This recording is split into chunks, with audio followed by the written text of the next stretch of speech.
This dolphin visited the same town for 37 years before disappearing. Now experts may know why.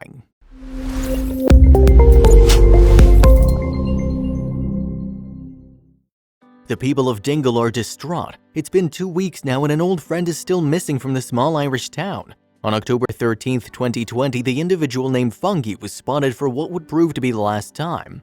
Now, a fortnight later, things are looking bleak. After spending 37 long years in Dingle, it seems that this famous bottlenose dolphin has vanished for good.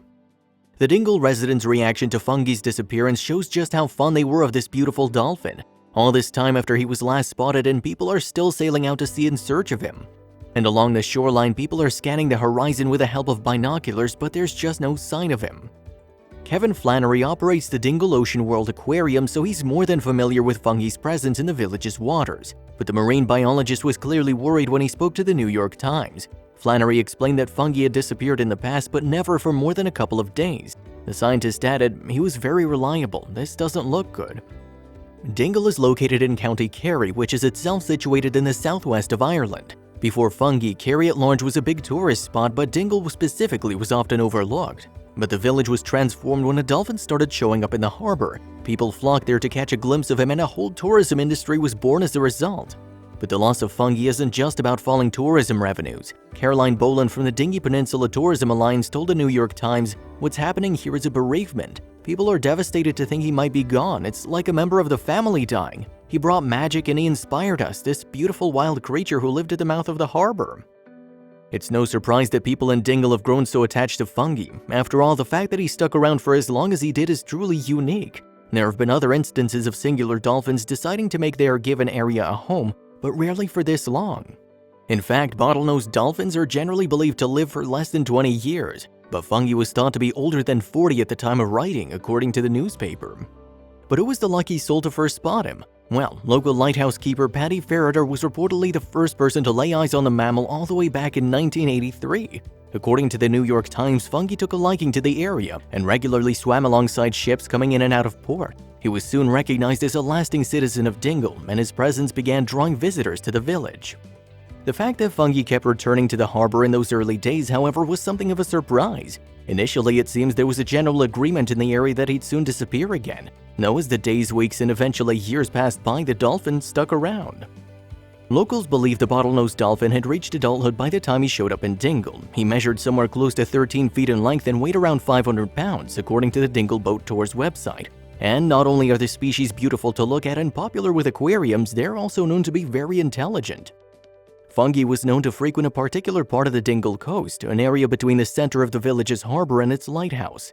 The dolphin appeared to enjoy toying with ships in that space, though he would apparently sometimes venture further afield on the hunt for salmon. Dingle Harbor was to be Fungi's home for almost 4 decades, which is extremely strange. Padraig Woolley of the Irish Whale and Dolphin Group told the BBC, "It's not hugely unusual for them to seek out an area and stay there for a while, but to spend practically their entire adult life in one little harbor is really exceptional." Having lived in Dingle Harbor for so long, Fungi came to be easily recognizable to the locals, but that's not to suggest that he didn't have his secrets. For instance, Fungi's life before his time spent in the town is a mystery, and nobody really knows the reasons for him showing up and remaining in the village. Though some theories have been put forward to explain Fungi's presence there. Speaking to the BBC, a journalist from Dingle named Sean McDesinga laid one out. He said, "Some may he have been an orphan, but his mom died at sea, that he just came into the harbor feeling it was a safe place to be." As we've seen, Fungi spent most of his time away from other dolphins, yet he did apparently meet some on occasion. SmithsonianMag.com notes that he would sometimes appear in Dingle bearing so-called toothrake marks, which had been left by his brethren.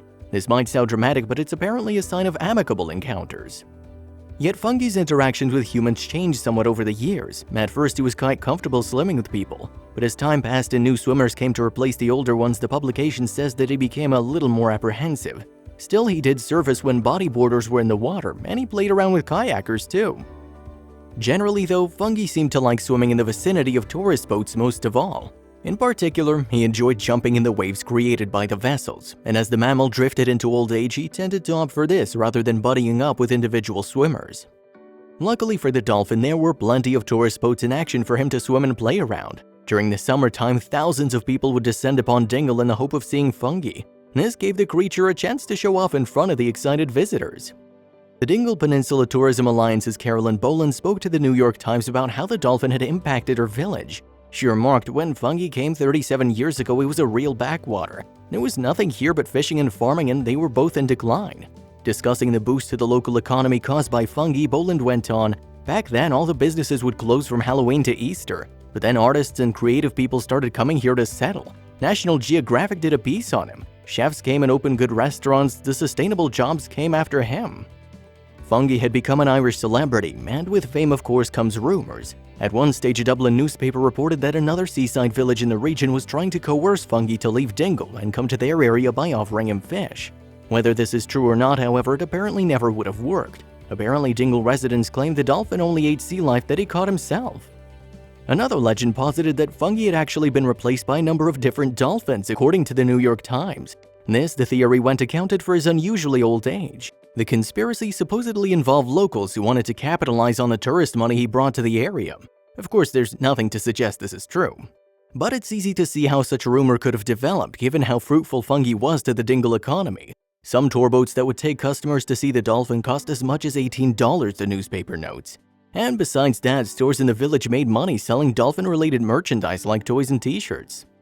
Yet the people of Dingle are proud that fungi chose their village to be his home, and as the dolphin got older, they made sure that they respected his needs. For instance, when his behavior seemed a little off in the summer of 2017, the companies running tour boats apparently stopped their excursions to give him some space. Over the last few years, though, it was becoming increasingly clear that fungi's time in Dingle would soon come to an end. After all, the dolphin had already far outlived what could be reasonably expected for his species. The community started to brace itself for his loss, and some companies based around the dolphin started diversifying their services.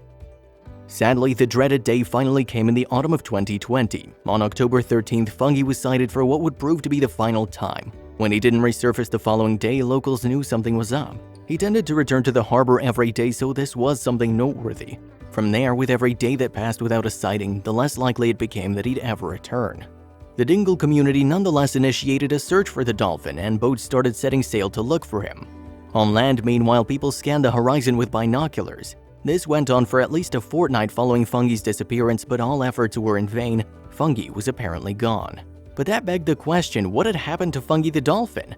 Well, the BBC notes that winds sweeping east forced fish away from land towards the open ocean, and fungi may have followed these creatures in order to feed, or maybe the mammal had finally decided that he wanted some alone time after all these years. But these theories ignore the elephant in the room. Fungi was, after all, an old dolphin. He couldn't have been any younger than 37, and he could have been up to 45 years old. As Sean McTosinga eloquently told the British broadcaster, he was heading into the twilight of his life. Regardless of whether he was 37 or 45, Fungi had reportedly been acting in recent times as an older dolphin might. More to the point, he couldn't have been expected to live far too much longer anyway, but he still can't say for sure what actually happened to him. Generally speaking, we don't know much about what causes dolphins and related species to perish in the wild, but according to UK Cetacean Strandings Investigation Program project manager Rob Deville, about 20% lose their lives because of human influence on the marine environment. Roughly the same amount die from causes unrelated to man, like conflict with other animals. Yet for all the others, we don't really have a clue. Research fellow emeritus at Australia's Whale and Dolphin Conservation Mike Bosley told Hakai magazine that old dolphins likely pass away from conditions similar to us humans. He said that they probably experience conditions such as cancer, heart failure, and even arthritis, which could prevent them from being able to fish. But what happens to a dolphin's body after it's passed? Bizarrely, the answer to that question isn't as straightforward as you might think. Turns out only a small minority of dolphins ever end up washing up on the seashore, and we don't really know what happens to the rest.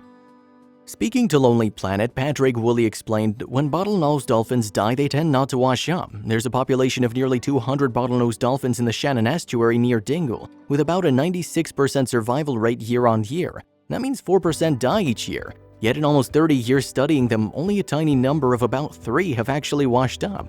When the vast majority die, presumably of natural causes, they tend to disappear. It does seem to be a quirk of dolphins. So, given that most dolphins never reach land after they've perished, it may be that Fungi has vanished for good. In the immediate aftermath of his disappearance, some of the people that had come to know him in Dingle were still hopeful of a return. And even as time went on, people held on to the hope that no news is good news, according to Lonely Planet. Caroline Boland summed up how the Dingle community was feeling in the wake of Fungi's disappearance. She told the travel publication, "Our community is devastated by the loss of Fungi and the magic, joy, and wonder that he brings to our local families, our children, and our visitors alike. He's such a special part of our families and community, and our worry and sadness for him is immense." Another Dingle resident named Jimmy Flannery expressed a similar sentiment, and he, like many others, hadn't given up just yet. The Dingle Sea Safari manager said, "We just live in hope. I won't be able to pass by a pod of bottlenose dolphins ever again without looking to see if our beloved fungi's in the middle of them. It's unlikely, but just like a family member, you're never ready to just give up and give in and accept we're never gonna see him again." Flannery concluded, "Fungi was wild and free. As far as I'm concerned, we'll always believe he swam off into the sunset." Indeed, it might be said that this is the perfect end for Dingle's time with fungi. As suddenly as he'd first arrived, the dolphin disappeared, leaving only fond memories in a village in better shape than before he arrived. One of the people who directly benefited from fungi's presence in Dingle Boat Tour organizer Mary O'Neill. Speaking to the New York Times, she remarked, "Of course our income will be down, but that's life. We always knew this day would come, that he wouldn't be around forever. We'll find some other way." Despite the loss of the dolphin, O'Neill's optimism appears to be broadly representative of Dingle at large. Graham Cole, who works at a distillery in the village, also sees a bright future for the community. He said fungi brought people to Dingle, but this is a resilient town and they'll bounce back. Fungi did a lot for the town of Dingle, but his people feel they can continue without him. And despite the sadness of his loss, his end feels fitting. As one unnamed man remarked to a New York Times journalist, "Fungi came with the tide. What comes with the tide goes with the tide."